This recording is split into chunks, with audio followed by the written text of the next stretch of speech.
Good afternoon, everyone. I wanted to make this video for you today to help you understand the possibilities that exist on our Moodle page um, for you to create an online learning platform in the case of an emergency closure due to coronavirus or any other problem related to the school and emergencies in general. So um, hopefully this is helpful. I understand that we teach a variety of different grade levels and subjects, so sometimes we have to be creative in our approach for or with online learning. I do respect the fact that it's probably easier to apply it to secondary level, but I think with a certain degree of creativity, you can still successfully apply it in the elementary or younger levels. So let's start by having you log into your QSI Benin web page or Moodle page, I should say. And I'll kind of walk you through maybe some of the activities that we've already talked about in the past and how you could include them on your Moodle page. So I hope Miss Blatt doesn't mind, but I think I might go to her page and do an example of what you could do with the 6 and 7-year-old class using the Moodle page. So one of the most important things for you to remember is to always press this green button here because it creates a whole menu of options for you when you're on your class page. Without pressing that green button, your um, possibilities are a little bit more limited. So always remember to start there. And then we can be creative in terms of the types of activities that we can upload here for students to do while they're at home. Okay, so let's start by pressing that green button. And then we'll scroll down to one of the subject tabs. So hopefully by this time everybody has different subject tabs. We worked on these earlier in the school year. And I think I'll go to literacy. So when I'm in the literacy section, on top of all the other items that you may already have there, notice that there's a button right here called Add an Activity or Resource. So if I click on that button, this is that whole menu of options that I was speaking of. The options listed under activities are different types of activities that you can upload to the web page. And the expectation is that the students do something with those activities and then upload work that you would have access to from them. Okay. Whereas the resources, those are different types of files that you might upload. But with the resources, the expectation is not the same. A resource is just a file that you are uploading, maybe with the idea that they'll read through a website that you upload or some type of file, but they don't necessarily have to show you that they've done anything with that resource. So we're going to talk about activities this time. And again, I know some of you already have played around with these different choices.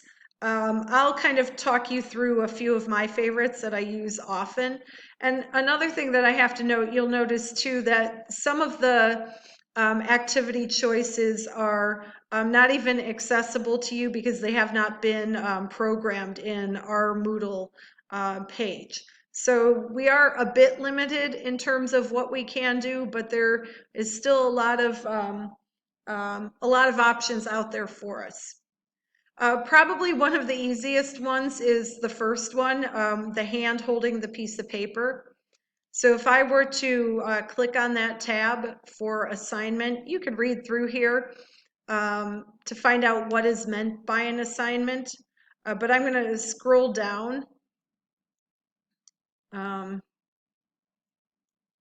And down here, there's an add button, so I'm going to click on that.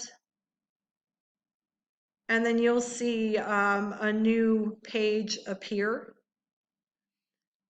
Now, an assignment would be some type of activity that I want to upload here with the expectation that the student or the parent at home could open this assignment and perhaps print it out, or even perhaps work on it on their computer.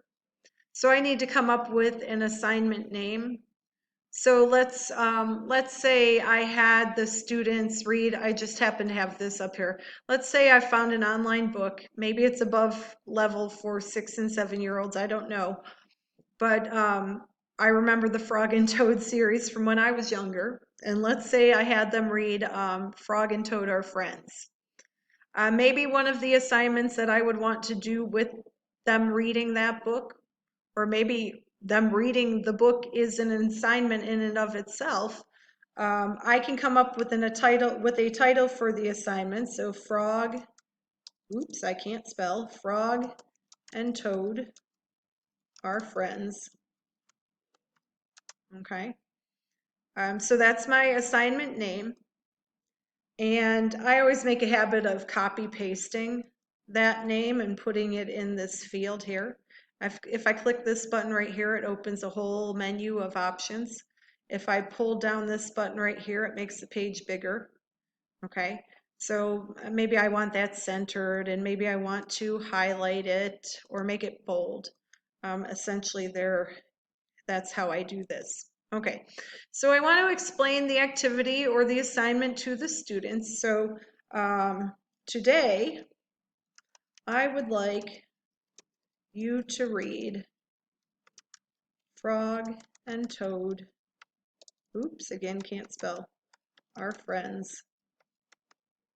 Okay, you're going to learn in this little video today that I have a hard time typing and spelling.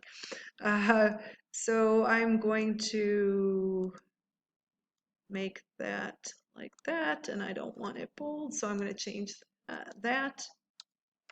Okay.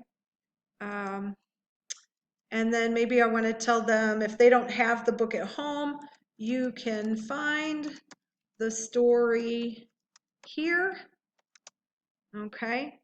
I don't want to italicize that. So when I say here, I want to show them where they can find the story. So I can highlight the word, and I can click on this chain, which asks me to insert or edit a link. So I'm going to click there. And then if I go to that book, which I found on Internet Archives, they have lots of good resources for teachers. I'm going to copy that link, and I'm going to go over here and paste it in and click insert. So now I've made a hyperlink, kind of like you would in a Word document. Okay. So my assignment for them is for them to read Frog and Toad Are Friends. Maybe that's the first thing that I want them to do. Okay. And then maybe the second thing that I want them to do is draw a picture and write a short description of your favorite character. Was it Frog? Was it Toad? Or someone else? So just maybe to give them some ideas as to who they can choose from. And then number 3, after they draw and write a short description of their favorite character, have your mom or dad take a photo or scan your work and upload it here. Okay, so those are 3 things that I want them to do. I want them to read the book, I want them to draw a picture, write a short description, and then upload their work here. So if I scroll down on this page, then I can play around with due dates, like allow submissions from this date to that date.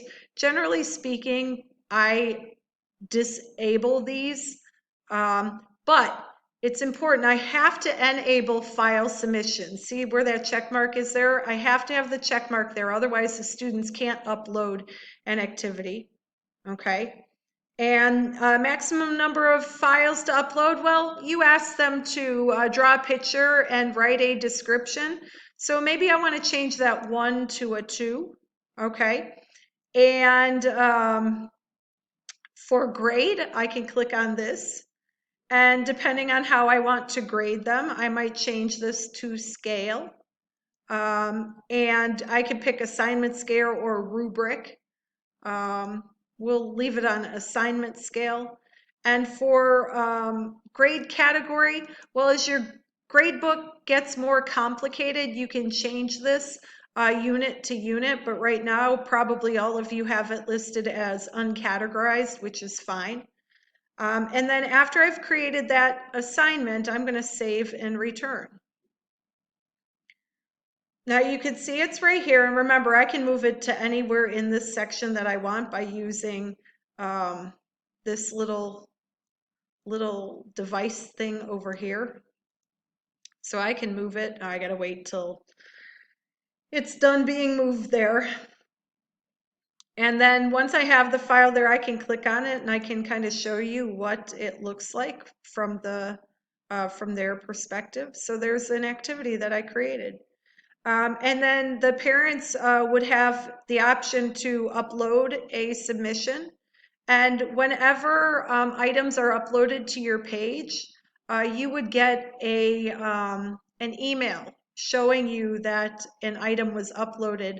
And then you could click on it, or even here, view or grade all submissions.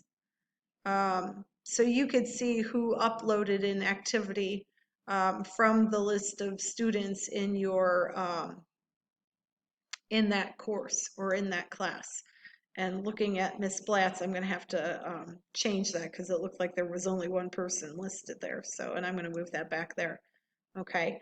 So that's how I could upload an assignment. If I thought later on, ooh, I want to add something to this assignment, I can go back and I can edit it.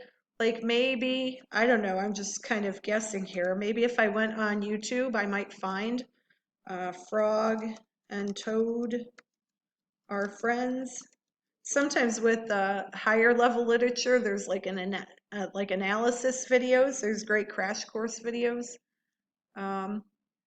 Anyways, and there, I mean, lo and behold, there's someone telling the story here. So if you wanted to put a video on there, let's check this one out. I don't know what it is, but perhaps it might be useful for us. Frog and Toad Are Friends by Arnold Lobo. Yeah, so it's someone telling the story. So I could take this link here and copy it, Control C, and then I can go back to that page. So maybe I want to have a video in here. So I'd type the word video and I'm going to make a link to that video and hit insert. So now they could read it, but they could also listen to the story. I'm going to scroll down and save return. And then I'll go and show you what that looks like there. Okay, so there's the video. They can click on it and they're going to get to that YouTube. Frog and Toad Are Friends by Arnold. They're going to get to that YouTube page of the link that we just put there. Okay. So that's how you can add an assignment. I'll finish this video. I only have about a minute left in record time. And then I will show you what more we could do with that assignment that we just uploaded to Miss Blatt's page.